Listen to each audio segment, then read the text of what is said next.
I was 12 the summer my parents sent me to Camp Clearwater. I'd been dreading it. 2 weeks of missing video games and hanging out with my friends sounded like a nightmare. But when I arrived, my grumbling started to fade. The camp had it all. A beach for swimming, endless hiking trails, games, and even a massive obstacle course. The other boys turned out to be pretty cool too. I quickly found myself enjoying it, making new friends and soaking up the summer sun. The first few days flew by. I spent my time swimming, exploring the woods, and joking around with Greg, the guy I clicked with the most. Then came the night everything changed. One of the group leaders, Jake, announced that we'd be hiking into the woods for a special overnight camping trip. He promised to teach us how to pitch tents, build a fire, and navigate by the stars. He even mentioned a round of hide and seek after dinner. I packed my bags with snacks and a flashlight, buzzing with excitement. Greg was going too, which made it even better. The hike was an hour long, but the destination was worth it. We arrived at a secluded spot next to a shimmering lake, the kind of place you'd see on a postcard. We set up 4 tents, with 3 boys in each, while Jake pitched his own nearby. Afterwards, he showed us how to build a fire, while we roasted hot dogs as the sun dipped below the horizon. When dinner was done, Jake announced it was time for hide and seek. One kid was chosen as the seeker, while the rest of us scattered into the woods. Greg and I decided to team up, sprinting up a hill until we found a massive boulder to crouch behind. As we whispered about how much fun we were having, Greg suddenly stopped talking. His eyes drifted past me, focused on something in the distance. I followed his gaze and spotted it, a cabin. It was small and weathered, half hidden by the trees. It looked abandoned, with its roof sagging and broken shutters. I asked Greg if he thought someone lived there. He shrugged and said it didn't look like it. Before we could discuss it further, Jake's voice echoed through the woods, calling us back to the campsite. I glanced over my shoulder at the cabin one last time, before heading back. That night, after Jake showed us the constellations and handed us supplies for s'mores, I asked him about the cabin. He grinned, clearly enjoying the attention as the other campers leaned in. He asked us if we wanted to hear a scary story. We all shouted yes in unison. He laughed and said it would be a scary one. We all got quiet, giving Jake our undivided attention. Jake lowered his voice, his tone turning ominous. A long time ago, a camper got lost in these woods. They stumbled across that cabin and knocked on the door. There was no answer. The lost camper knocked a second time. There was still no answer. The lost camper decided to knock one last and final time. This time, an old lady answered and invited him in. The camper went inside, but they never came back out. They say if you knock on the door 3 times, she'll appear. And if you're not careful, she'll make sure you never leave. He jumped at the end of the story, making everyone scream before laughing nervously. When someone asked him if it was true, he shrugged. He laughed and shook his head. He told us it was just an old shed, so not to worry. Jake then looked at his watch and said it was time for bed. I tried to sleep, but I couldn't stop thinking about that cabin. That's when Greg shook me awake. I looked at him confused and asked him what was wrong. That's when he told me we were going to knock on that cabin door. I hesitated, but eventually gave in. Armed with a flashlight, we crept out of the tent and back up that hill. The cabin looked even creepier at night, its dark windows staring at us like empty eyes. We argued over who should knock first, then decided to do it together. I felt my heart pounding as we knocked once, twice, 3 times. Nothing. We laughed, feeling ridiculous, and turned to leave. But we didn't get a few steps away when we froze. From behind us, we heard a low creaking sound. We turned back. The cabin door was slowly opening. Then, through a grimy window beside the door, I saw her, a hunched figure with wild hair and a twisted smile. Her sunken eyes met mine. Greg screamed, and that broke my paralysis.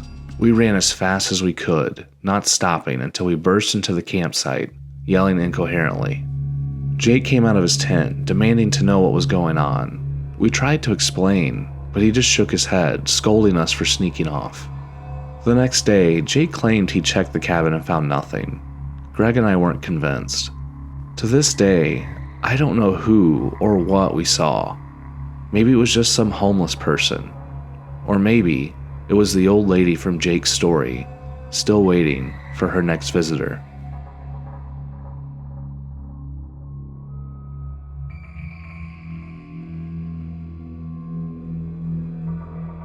I've always considered myself a nomad, living life on my own terms. My truck is my home. Its covered bed converted into a cozy space where I can sleep, eat, and store everything I need. Utah's vast deserts are my backyard, and their rugged beauty and endless skies, nights under the stars are what I live for. In my years of roaming, I've seen things most people wouldn't believe.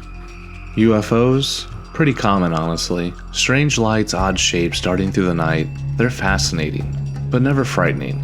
At least, they weren't. Not until last summer. It was a day like any other. I was driving along on the dirt roads in the Snow Canyon State Park, the sun hanging high in the sky. Despite its name, Snow Canyon isn't cold.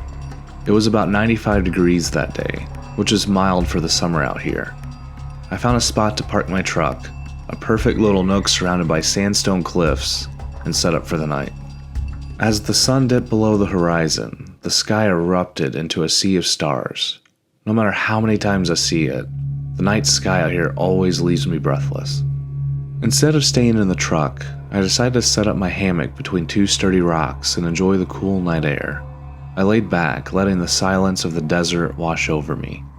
Then I heard it. A howl. Not a coyote or a wolf. I know those sounds well. This was different. Deeper, stranger. A shiver ran down my spine as I sat up, scanning the darkness. I saw nothing. Just endless expanse of desert. The sound seemed distant, but it put me on edge. I got up and walked to my truck, pulling out my night vision goggles.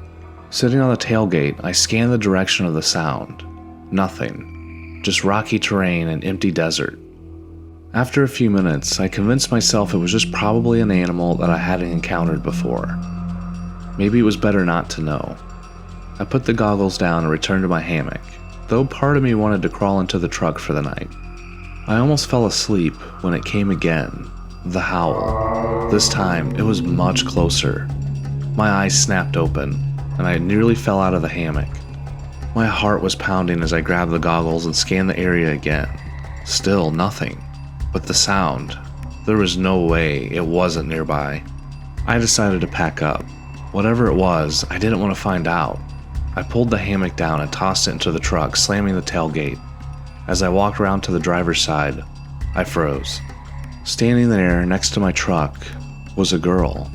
She looked to be about 15 or 16, her clothes worn and dusty. She didn't look like someone who should be out here at all. I yelled, startled, then apologized for scaring her. She just stood there, staring at me. I asked her if she was okay and where her parents were. She told me she was lost. Something about her unsettled me. I asked her name. No response. I asked her where her parents were. Still nothing. She just repeated, "I'm lost," and pointed into the desert. The direction she pointed made no sense. There was nothing out there for miles. Every instinct I had screamed at me to leave, but I couldn't just abandon her. Trying to stay calm, I told her I could call someone who can come help her. Then she demanded why I couldn't take her home. I froze. My body felt paralyzed as she stepped closer. Her eyes, they started to glow. A dull yellow light, like embers in a dying fire. I couldn't move. I couldn't speak. My flight response kicked in, and I bolted for the passenger side of my truck. Slamming the door shut, I locked it and scrambled into my driver's seat. My hands shook as I looked back to where she had been standing. She was gone. I scanned the desert, but there was no sign of her. Then I heard it, that same howl, now right in front of the truck. I turned the key, firing up the engine, and switched on the headlights. The beam illuminated something that I still have nightmares about to this day, and it was standing right in front of my truck. It was a wolf. But it wasn't just any wolf. This thing was massive, its head almost level with my window, its glowing yellow eyes locked onto mine, unblinking. I didn't wait. Slamming the truck into drive, I sped off, kicking up a cloud of dust behind me. I didn't stop driving for hours, not until I reached a city and found a motel for the night. To this day, I can't explain what I saw, but deep down I know it wasn't just a wolf, and that girl, she wasn't human. People tell stories about skinwalkers in the area, shapeshifters, beings that can mimic humans and animals. I've always thought of them as legends, nothing more, but now I'm not so sure. I haven't gone back to Snow Canyon since. I've even thought about giving up this life, buying a house, settling down somewhere far from here, because whatever that was, it wasn't something I ever want to see again.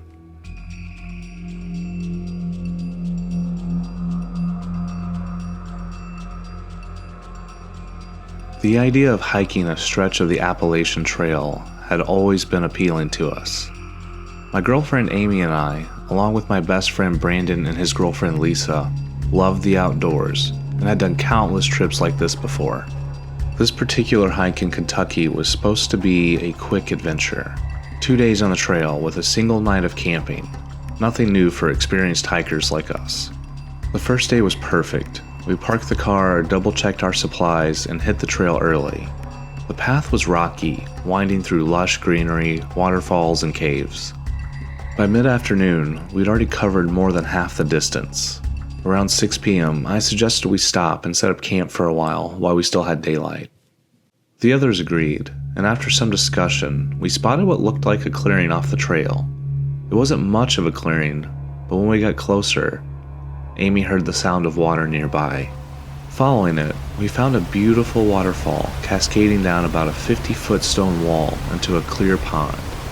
The area was surrounded by vibrant greenery, and to the west of the waterfall was a flat, open space, perfect for our tents. We set up camp, started a fire, and relaxed. While Brandon cooked dinner, I wandered to the waterfall to take some photos. That's when I noticed it. Behind the curtain of falling water was a dark opening, a cave. There was no way to get to it without getting drenched, so I let it go. When Amy joined me, I showed her the cave. She thought it was cool and suggested we come back someday to explore it. We headed back to the fire, ate dinner, and soon called it a night. Amy and I crawled into our tent, exhausted from the day. I barely remember lying down before I was out cold. At some point during the night, Amy shook me awake. She asked if I had heard that sound. I looked at Amy, confused. I still wasn't completely awake. I asked her what was wrong. She then said she thought she heard someone outside. Her voice was trembling. I listened, straining my ears in the silence. But then I heard it, rustling, the sound of someone moving around our campsite. I told her it was probably just Brandon or Lisa. Amy shook her head no. She said they wouldn't be going through our stuff. And that's when I realized Amy was right. The sound wasn't coming from their tent. It was near our gear. Uneasy, I slipped on my shoes and unzipped the tent, flashlight in hand. The cool night air hit me as I stepped out and scanned the area. At first, I didn't see anything. Then I caught movement near Brandon and Lisa's tent. Thinking it was Brandon, I pointed my flashlight towards the tent and froze. It wasn't Brandon. It was a man. He looked wild, his clothes a patchwork of animal skins and rags, his hair tangled and filthy. His face was unshaven, and his eyes, they weren't right. They were hollow, emotionless, like he wasn't fully human. He had one foot inside Brandon and Lisa's tent when my flashlight caught him. For a moment, we just stared at each other, both frozen. Then I found my voice. I yelled at him to get out of here. Lisa screamed from inside the tent, and Brandon burst out, startling the man. He let a guttural yell and bolted towards the pond. Brandon and I chased after him, adrenaline overriding fear. We stopped at the water's edge as the man dove in, swimming towards the cave behind the waterfall. Brandon shouted at him, but the man didn't respond, at least not with words. He turned back to face us, standing waist deep in the water, and let out another eerie yell. From somewhere deep within the cave, more voices echoed back. It was like a call and response.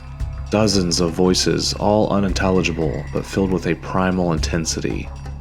The man in the water stood there, motionless, as if waiting for something. Brandon said we needed to get out of there now. We ran back to the campsite, shouting for Amy and Lisa to pack up. There was no time to explain. We grabbed only what we absolutely needed and sprinted back to the trail, leaving our tents and most of our gear behind.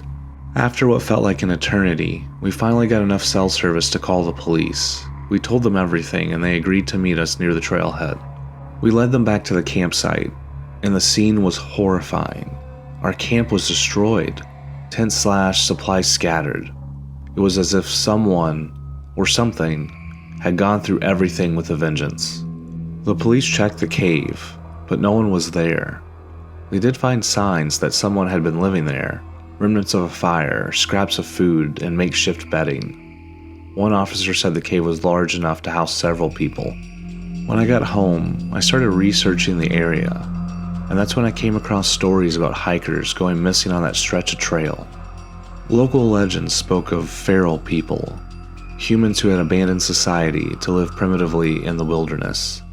Some accounts described them as harmless, while others told of violence and disappearances. I used to think those stories were just folklore, but after that night, I believe. We were lucky to get out of there. I don't know how many of them were in that cave, but I'm grateful we never found out.